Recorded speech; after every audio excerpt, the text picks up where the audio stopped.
السلام عليكم ورحمة الله وبركاته. احنا هناخده النهاردة جولة كده على كورنيش أبو قير الجديد اللي ما كانش موجود قبل كده. ده هنا طبعا زفرون المعروف، يعتبر من أقدم محلات الأسماك في أبو قير، يمكن في اسكندرية كلها افتكر كمان. هنا الشارع اللي قصادنا ده اللي هو من اللي قصاد المسجد اللي هو الكبير اللي جنب حلقة السمك، المدخل على الشارع الرئيسي. يعني انت هتوصل للمسجد، هتحود شمال هناك لو جاي من ناحية المنظرة او كده يعني، وهتحود شمال وتيجي لحد هنا. مسافة صغيرة مش بعيدة، يعني 10 دقايق ماشي ولا حاجة. احنا هناخده الشاطئ كده. ادي شاطئ ابو قير الشرقي المميز، سعر تذكرة 15 جنيه. طبعا الكلام ده كله هيتغير الشكل ده بعد السفلتة وعمل السور بتاع الكورنيش، وزي ما قلنا قبل كده ما ينفعش يتعمل سفلتة حاليا لان في نقل تقيل بيعدي طول النهار والليل، ف ما ينفعش. دي الكافيتيريا برضه قعدتها ظريفة كده، كافيتيريا الشاطئ. وهنا في جوه نبص بصة كده الشاطئ فيه زي ملاعب كده عاملينها كيدز جراوند، أو يعني ملاعب للأطفال. شواطئ ظريفة بتاعت أبو قير بتاعت زمان، اللي إن شاء الله هترجع أحلى من الأول لما يخلص المشاريع اللي شغالة دي.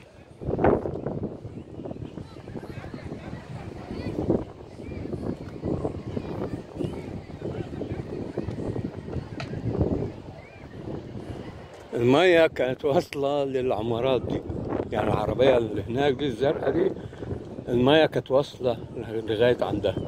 فتخيل بقى كل ده اتردم طبقات وطبقات وطبقات.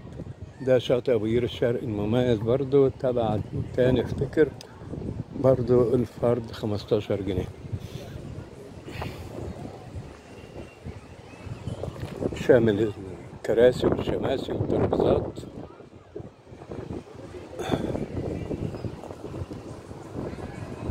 اسكندرية وأبو قير كل المناطق هتتغير تغير 180 درجة. هيرجع اسكندرية لشبابها مرة تانية بعد انتهاء كورنيش اسكندرية، وبعد انتهاء مترو اسكندرية، وبعد انتهاء كورنيش أبو قير، وبعد انتهاء مدينة أبو قير الجديدة، وبعد انتهاء الكوبري اللي واصل للمينا، وبعد انتهاء المينا الجديدة، وبعد انتهاء يعني حاجات كتيرة جدا جدا جدا شغالة في نفس الوقت، الناس مش واخدة بالها منها.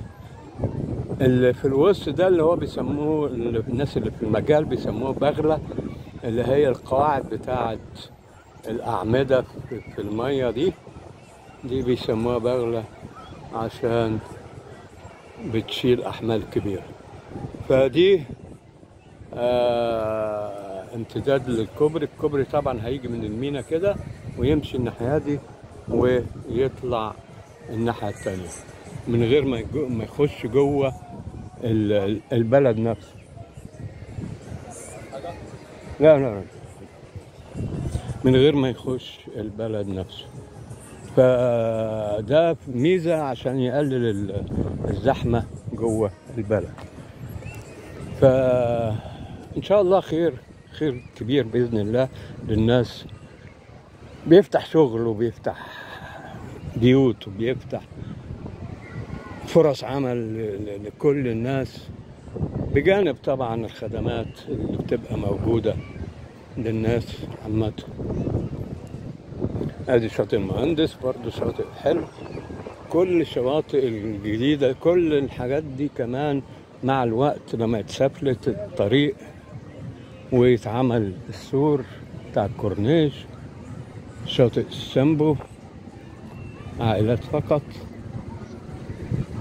انت اسكندرية وابو قير بتتغير تغيرات جميلة، وكل مرة بنيجوا بنلاقوا حاجة جديدة. يعني الشواطئ دي معظمها ما كانش موجود. آخر مرة كنا موجود كان حاجات كده يعني صغيرة بتاع مش مترتبة. دلوقتي بقت شواطئ فعلا يعني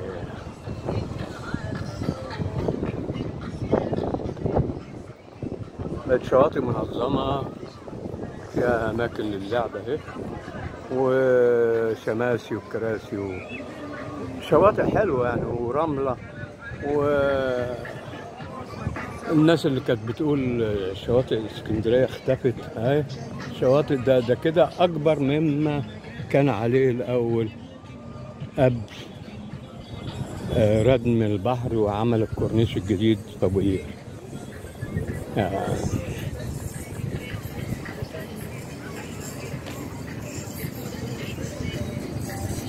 محاربين، شاطئ محاربين قدامى طبعا تبع القوات المسلحة. شواطئ شواطئ شواطئ طول ما انت بقى ماشي لغاية ما توصل لغاية الكوبري اللي هناك في الآخر خالص. ده الامتداد اللي طالع من المينا ومدينة أبو قير الجديد. مفيش حاجة تعدي جوه أبو قير القديمة عشان تقليل الزحمة. وبتاع طبعا اللي طالع وداخل المينا ده معظمه نقل تقيل، فيخش جوه البلد يبهدلها. ف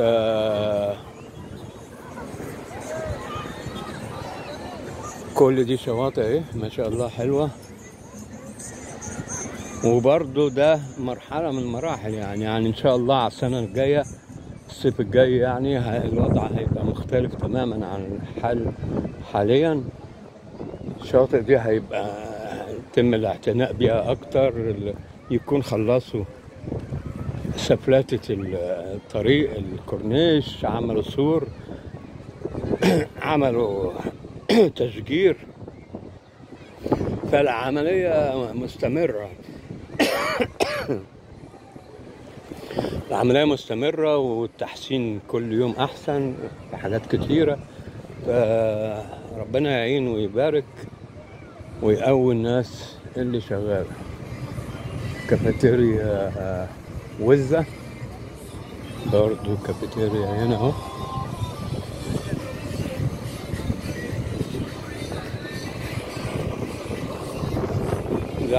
زي ما احنا شايفين كده على طول نقل تقيل شغال رايح جاي، وفي هاي تريلا جاية اهي، وفي عربية نقل واقفة بالعرض قدام هناك. فما ينفعش دلوقتي يتسفلت الطريق، هو مدكوك ومتظبط ومتساوى وكده على نزول الاسفلت. طبعا مجرد فيها هتبقى فيه تعليات بسيطة وكده بس هو يعني بنسبة 95% أو أكتر جاهز لنزول الأسفلت. فما ينفعش ينزل الأسفلت دلوقتي غير لما يخلص مرور النقل التقيل. وادي شاطئ أو كافيتيريا كمان، وادي الملوك. وبعدين عدم وجود الأسفلت مش مانع أن العربيات تخش وكده لغاية هنا، مفيش مشكلة خالص. كافيتيريا ألف ليلة وليلة.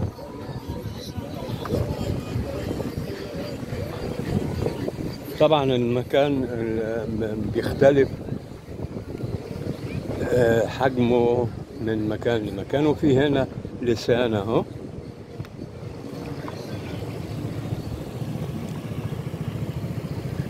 قرية هاني بخيت من المأكولات البحرية.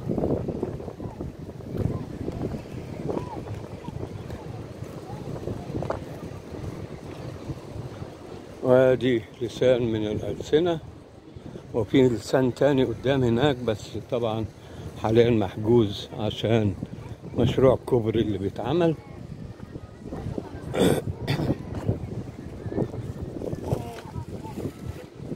جينا صورنا من على اللسان ده من حوالي شهرين ولا حاجة، قرب المغرب كده.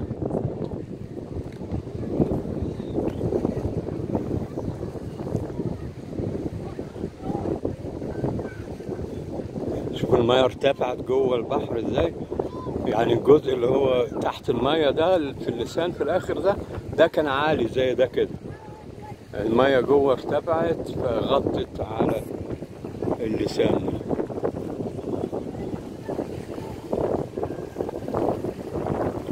في ناس بتنزل المياه هنا، ناس بتصطاد هنا. اللي معرفش ولا لا، هنا باين قدامه واسع وعالي شوية اللسان هنا. ادي الكوبري هيعدي كده يعدي كده، يعدي فوق البغال دي برضه علوي، ويعدي يعدي يعدي لغاية ما يلحم مع الجزء من الكوبري اللي هناك ده في آخر الصورة، ويطلع منه على الطرق السريعة بقى بحيث ما يخشش جوه البلد. قعدة جميلة، شوية طراوة حلوة، يعني فسحة زي ما بنقول بلاش يعني.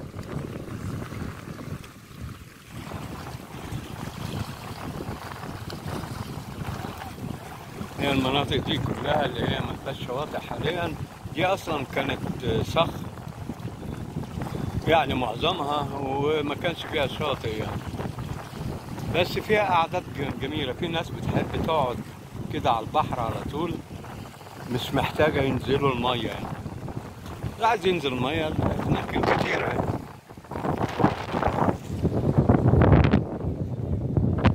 الشواطئ الناحية دي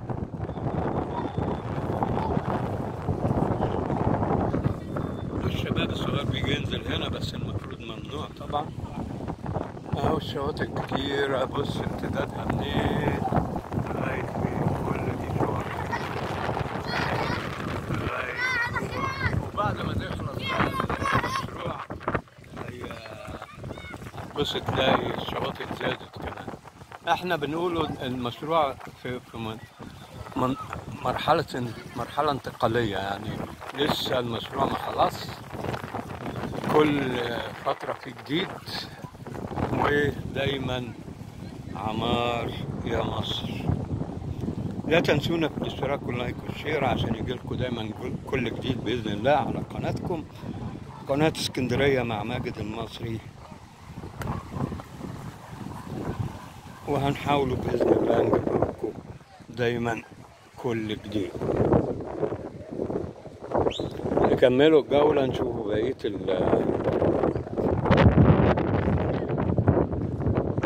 الكافيتريات والشواطئ. أنا عجبني بصراحة عرض الكورنيش هنا خطير يعني، كل ده كان مية يعني. احنا الأرض اللي ماشيين عليها دي مردومة، كانت كلها مية، دي كانت بحر، وكل ده اتردم وحمت أولا العمارات دي من الوقوع، لأنها كانت خلاص المياه دخلت تحتيها وبقت مشكلة يعني جامدة. وثانيا عطت كورنيش عريض للناس يتحركوا فيه براحتهم. وثالثا تطوير الشواطئ مع الوقت هتتحول. وادي البر الربع كافيه عند ريستوران برضو قاعدة ظريفة. كل منطقة لها زبونها، لها الناس بتفضل ايه. في اللي بيفضل يقعد على الرملة والشاطئ والبحر وكده، وفي اللي عايز بس يقعد قاعدة ظريفة زي دي ويجيب شوية أكل وسمك وبتاع ويقعد ياخد قعدته ويتوكل على الله. كافيه أبو سويلم برضو قاعدة ظريفة. فالعملية مش مجرد حتى كورنيش عريض واتعمل، ده فوائده كتيرة وبيفتح شغل وبيفتح مجالات للناس وبيحمي المدينة نفسها أبو قير من الغرق. و الكوبري طبعا اللي بيتعمل ده هيمنع أي مطعم أسماك وكافتيريا ابن حميدو. وهنا سانت مونيكا هيمنع النقل التقيل إنه يخش جوه البلد. فالعملية كلها فوائد فوائد فوائد، من أي ناحية تبص لها تلاقي فيه فوائد. فاحنا كده هنشوف الأخير ده. طبعا بعد ما يخلص المشروع هيتشال الكوبري السور المؤقت ده، وهيبقى فيه برضو امتداد من هنا الله أعلم لحد فين. لكن العملية ما هياش منتهية زي ما قلنا، العملية لسه مستمرة والمشاريع لسه مستمرة والنقل التقيل لسه بيعدي. فالعملية لسه قدامها كتير، يعني مش كتير في الوقت قد من كتير في الخطوات والتغييرات. أحلى ذكرى برضو دي من الأماكن الحلوة اللي ممكن تقعد عليها قعدة ظريفة، مجموعة أصدقاء قاعدين يعملوا قعدة حلوة كده، ياكلوا فيها أكلة حلوة بتاع، يعني عائلة صغيرة قاعدين عايزين حتة هادية. فالعملية كلها فوائد فوائد فوائد فوائد، في أماكن حلوة وبرضه واخدة ناصية كلها فوائد، وربنا يكرم الجميع ويوفق. بتفتح شغل وبتفتح رزق للناس. وهنقول السلام عليكم ورحمة الله وبركاته، وإن شاء الله نتابع معاكم دايما بإذن الله كل جديد على قناتكم قناة اسكندرية مع ماجد المصري. والسلام عليكم ورحمة الله وبركاته.